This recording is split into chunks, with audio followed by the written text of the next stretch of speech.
юун оюу толгой гэж хэлэхээр тийм бүтээн байгуулалт. Тэгэхээр энэ дээр бол одоо засгийн газар одоо төрийн засгийн байгууллагууд хувийн хвшлийнхэн бол үнэхээр том анхаарал хандуулах болцоотой шаардлагатай гэж. За яагаад ингэж өнөөдөр анхаарал хандуулахгүй вэ гэвэл хууль нь муу гарцсан. За тэгэхээр гадаадын хөрөнгө оруулагч нартай бол энэ төсвийн мөнгөөр босч чадахгүй юм одоо том төсөл учраас бол яаж одоо хөрөнгө оруулагч нарыг татах вэ гэхээр хөрөнгө оруулагч нар зөвлөж байгаа.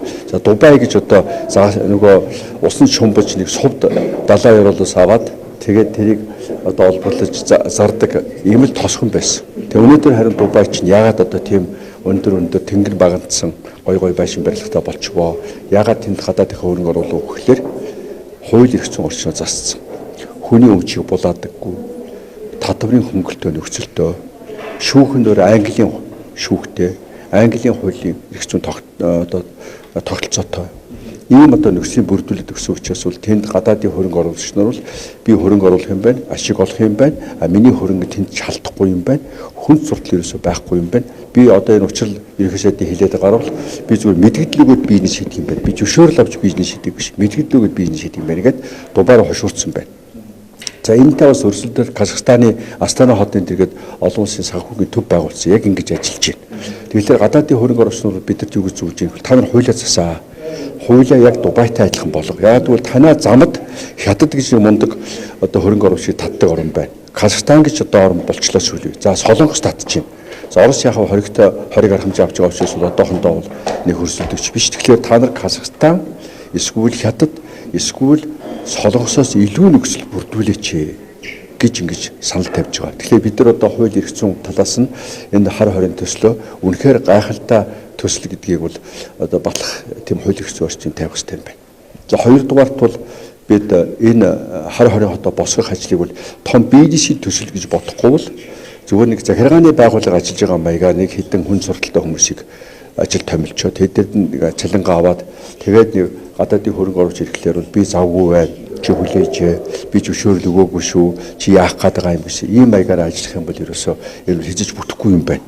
Тийм учраас хоёр дахь санаавал ерөөсөө энэ бол цэвэр бизнесийн төсөл учраас бизнесийн бүтцээр энэ ажлыг хэрэгжүүлэх ёстой гэж ингэж бодож байгаа. За гуравдугаарт бол энэ бол бүр зарчмын хувьд бол Улаанбаатар хот бол импорт дээр тогтдог хот. Гадаадаас юм авчил амьдрдаг хот. Тэгвэл бид нар бол одоо хөгжлийн дараачийн шатаа эхлүүлэх хэрэгтэй. Экспортын эдийн засгийг хөгжүүлж гадаад руу зах зээл дээр өрсөлдөх чадвартай бараа бүтээгдэхүүн үйлчлэгээ гаргадаг хот болох ёстой. Тэгээ тэхийн тулд бол одоо шин технологи, нөгөө цахим хөгжил. За тэгээд одоо мэдээллийн технологи. За одоо чип чадвал одоо хийн. Чадвал одоо өөр одоо ямар бүтээгдэхүүн байдгийг орчин үед те энэ бүтээгдэхүүнийг гаргаж хятадын зах зээл дээр өрсөлдөх чадвартай, солонгосын зах зээл дээр өрсөлдөх чадвартай ийм ажлыг хийх юм. Тэгэхээр энэ бол бас тодорхой цаг хугацаа хэрэгтэй. Ийм сайхан чадвартай залуучууд энд байна. Тэгэхээр тэр Монголынхаа чадвартай залуучуудыг гадаадын бас чадвартай хүмүүстэй хамтраад тэнд орон сууцыг хангаж өгөөд тэр хүмүүсийг энд нь аваачаад тэр сургуулийг байгуулж өгөөд тэр оюутнуудаа бэлдээд ийм одоо 3 дахь том ажил хийнэ гэж. Тэгээ ийм ажлыг ингэж хийх дорхноо нүдийн нөхцөл 15 жил болох байлгүй. 15 жилийн дотор бол энэ хотоо бол бид нар бол эхлээд ямар ч байсан хотынхон төвийг, хотынхон тэр амьд нүүр царай болсон хэсгийг босгох чадах болов гэж ингэж бодож байгаа. За тэр нь ямар төв байх вэ? За сая миний ярьсан зүйл хоорондоо яаж уялдах вэ гэдэг дээр бол Хятадын, Энтекийн, Казахстаны, Сауди Арабийн хойгийн одоо тэр хойгийн сайхан жишээнүүд байна. Тэд нар бол хуучин хотоо яг хэвээр нь хатгалаад тэндээ аялал жуулчлалаа хөгжүүлдэг. Тэрийгэ тойроод гоё одоо юм дэд бүтц бий болгоод, байшин барилга бий болгоод, их сургуулиудыг бий болгоод тэгээд ажиллаж байна. Тийм учраас бид одоо явж Сианыг судлах хэрэгтэй байна.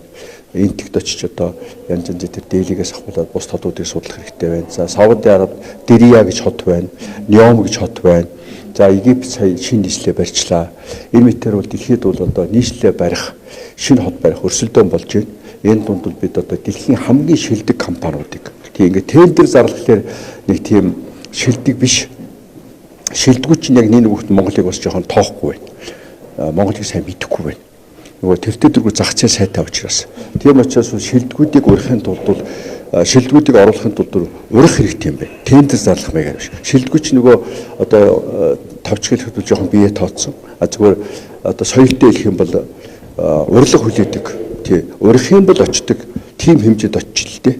Тэгэхээр бид нар бол тэр шилдэгүүдийг урьж авчирж ажилуулахаас биш тендер зарлал орж ирэхгүй бол хогч нь гээд нэг юм нэг дунд зэргийн нэг ханахын чимийг учир нь мэддэхгүй нэг өчигдөр байгуулагдсан компанитай ажиллахад бол энэ хар хорийн хот төсөл улс их хэрэгжилжтэй болчих гээд. Тэгэхээр бид нар шилдэгүүдийг авчрах хэрэгтэй байна. Санхүү эдийн засгийн, хөрөнгө оруулагчдын, хот байгуулалтын хамгийн шилдэгүүдийг дэлхийн ихний 1 2 3 4 5 эсвэл тухайн орныхоо 1 2 3 4 5 гэсэн иймэр одоо компаниудаа ажиллаж ийж шинэ одоо хар хорийн нийслэл хот байна. Жинхэнэ одоо дэлхийн нийслэл болох баг. Тэр Чингисийн үед өгөөдөө ханы үед байсан дэлхийн нийслэл шиг тийм одоо сайхан хот болох болов уу гэж бодож байгаа. Иргэдийн тухайд бас яг энэ бодолтой байна л да. Ерөнхийдөө бас Монгол улс тийм ээ энэ хар хорийн хавцааг нийслэлээ ярихад одоо ингэ хүчрэгчдгээ гэж тийм ээ. Ерөнхийдөө бас нийслэл болох боломж нь юу гэдэг юм одоо тийм тэр зүйл яригдчих байгаа юу? Угаасаа 2050 оны нөгөө Алсын хараа гэсэн бичиг баримтанд хар хорийн хотыг нийслэл болгоно гэсэн ийм одоо шийдвэр тэр Алсын хараа 50 гэсэн тэр одоо биш үнэнд суудсан баг.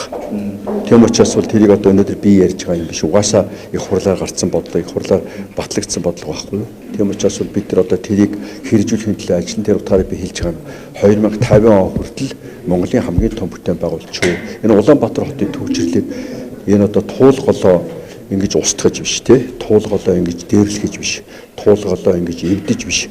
Харин өөр аргаар төвчрлийн асуудлыг шийдэх болцоодоо тэрний нэг нь бол одоо Улаанбаатар хотод байгаа чадaltaй залуучуудаа мэдлэг боловсролтой хүмүүсээ хар хориг нөхцөлийг бүрдүүлж өгч тэнд амьдрах, тэнд чилжүүлэн суулгах, тэнд ажлын байрыг бий болгох, тэнд орлогыг нэмэгдүүлэх, тэнд шинэ технологиг хөгжүүлэх, тэнд шинэ бүтээгдэхүүн үйлдвэрлэх болцоо хангаж иж Улаанбаатар хотоос бол бид нар бол дор хахад одоо 500 мянган хүн нүүлэхэд бол энэ одоо Улаанбаатар хотын төвчрлийн асуудал аяндаа шийдэгдэнэ.